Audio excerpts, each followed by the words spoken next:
Hello my besties, welcome to my channel. So friends, today నేను pakodi curry చేస్తున్నాను. So చాలా క్విక్గా, సింపుల్గా, ఈజీగా మనం పకోడీ చేసుకున్నప్పుడు మిగిలిపోతే ఏం చేయాలి అనుకున్నప్పుడు ఈ కర్రీ ప్రిపేర్ చేసుకోవచ్చు. అంతేకాకుండా మనకు నాన్ వెజ్ తినాలనుకున్నప్పుడు, పిల్లలు నాన్ వెజ్ కావాలని అడుగుతారు, ఆ డే టైంకి మనకి అవైలబుల్ లేనప్పుడు ఇలా పకోడీ తయారు చేసి పకోడీ కర్రీ చేయండి ఫ్రెండ్స్. పిల్లలు చాలా ఇష్టంగా తింటారనమాట. చికెన్ తింటున్నట్టుగానే ఉంటుంది. మీరు కూడా ఒకసారి ట్రై చేయండి ఫ్రెండ్స్. సో ముందుగా పకోడీ రెడీ చేసుకోవాలి.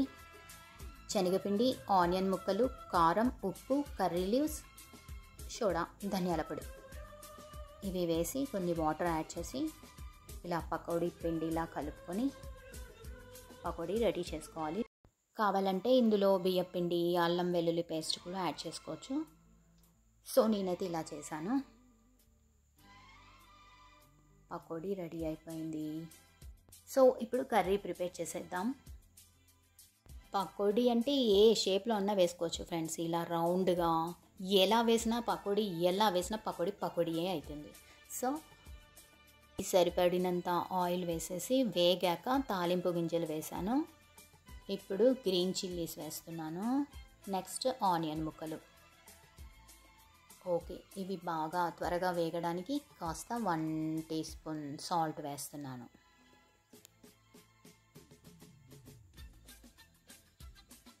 ఓకేనా? సో ఇవి కాస్త ఫ్రై అవ్వాలన్నమాట, కలర్ చేంజ్ అవ్వాలి.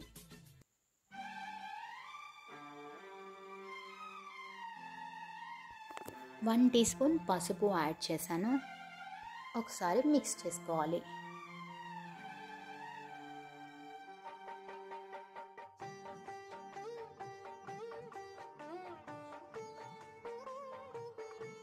సో ఇప్పుడు కాస్త వేగాయి కదా, ఇప్పుడు 1 కప్పు మెంతి లీవ్స్ యాడ్ చేస్తున్నాను.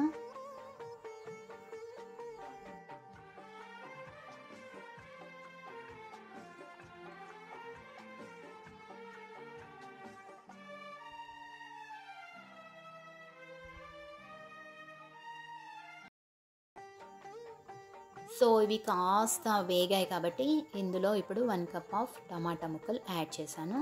ఇప్పుడు మూత పెట్టి టమాటాలు కాస్త మగ్గనివ్వాలి.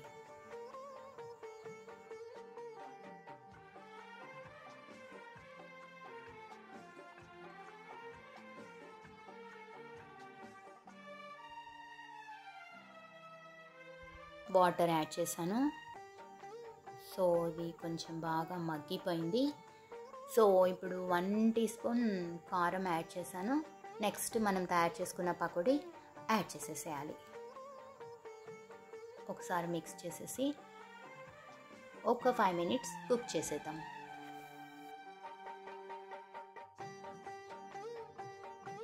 ఫైనల్గా 1 టీ స్పూన్ ధనియాల పొడి యాడ్ చేసి ఒక్కసారి మిక్స్ చేసేసుకొని చివరగా కొత్తిమీర యాడ్ చేసేసి వేడి వేడిగా పకోడీ కర్రీ అన్నంలో అయినా చపాతీలో అయినా చాలా బాగుంటుంది. సో మీరు కూడా ట్రై చేయండి ఫ్రెండ్స్. ఓకేనా? Thanks for watching my channel. Bye bye.